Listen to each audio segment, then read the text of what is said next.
পাঁচ ওয়াক্ত নামাজের কথা কোরআনের কোথায় আছে সেটাই জানতে চাইলেন রশিদ সরকার শাহ আলমের কাছে।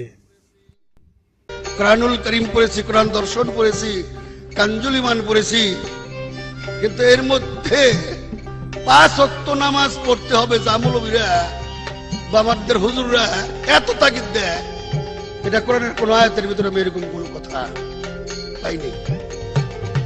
তাহলে এই পাঁচ ওয়াক্ত নামাজটা ওনারা কোথায় পাইলে? যদি কোরআনে কোনো নির্দেশ থাকে তাহলে দয়া করে আলেম সব জন্য বইলে যায় যে অমুক আয়াতের মধ্যে পাঁচ ওয়াক্ত কথা বলছে।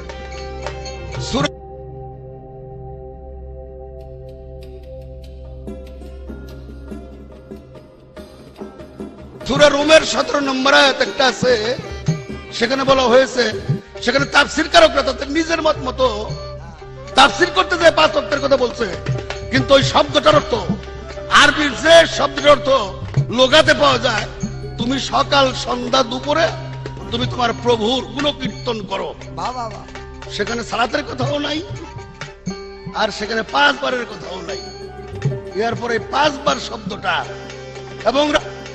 এবং রাসূলুল্লাহ তিনবারই এই সালাত সকাল সন্ধ্যা এবং দুপুর তাই করেছে।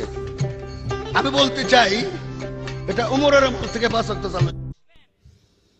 এবার শুনবেন শাহ আলমের কাছ থেকে পাঁচ ওয়াক্ত নামাজ কোথা থেকে কিভাবে চাপিয়ে দেওয়া হলো উম্মতকে। যেদিন মেরাজ থেকে এই পৃথিবীতে আসলেন, তারপর দিন জিব্রাইল কাবা ঘরে নিয়ে আমার নবী করিম সাল্লাল্লাহু আলাইহি সাল্লামকে সর্বপ্রথম পাঁচ ওয়াক্ত নামাজ, ফজরের সময় ফজর, আসরের সময় আসর, যোহরের সময় যোহর, মাগরিবের সময় মাগরিব, এশার সময় এশা, এই পাঁচ ওয়াক্ত নামাজ প্রথম দিন মেরাজের পরের দিন প্রথম দিন জিব্রাইল ইমাম হইয়া নবীকে মুক্তাদি বানাইয়া তারপরে তিনি শিক্ষা দিয়ে গেলেন। এবার রশিদ সরকারের কাছ থেকে শুনে নিন পাঁচ ওয়াক্ত নামাজের আসল কথা।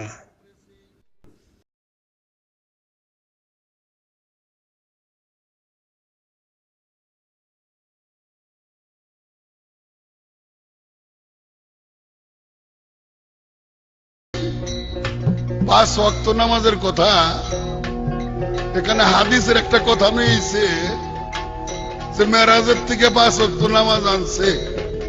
জিবরাইল ওনারে মসজিদ করে নামাজের বাপ কায়দা শিখাইছে।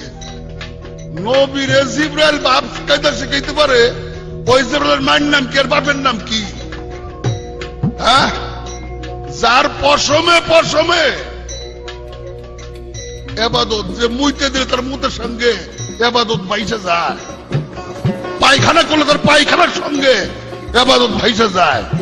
তার জিবরাইল ইবাদত শিখাইব, নামাজ শিখাইব, এই কথা যে মৌলবী কইছে আমি বাজান তোমারে কই না, ওই মৌলবীর সঙ্গে দেখা হলে সেটা সর বাইরে দিতে পারবো। পাঁচ ওয়াক্তের নামাজের আমদানিকারকরা একদিকে যেমন কোরআনিক প্রকৃত সালাতের দর্শনকে করেছে বিকৃত, অপরদিকে তেমনি জিবরাইলকে ইমাম বানিয়ে নবীকে মুক্তাদি বানিয়ে নামাজ শেখানোর যে কাহিনী পয়দা করেছে, তার মাধ্যমে তারা নবী পাকেরও প্রকৃত সম্মানকে করেছে বিকৃত।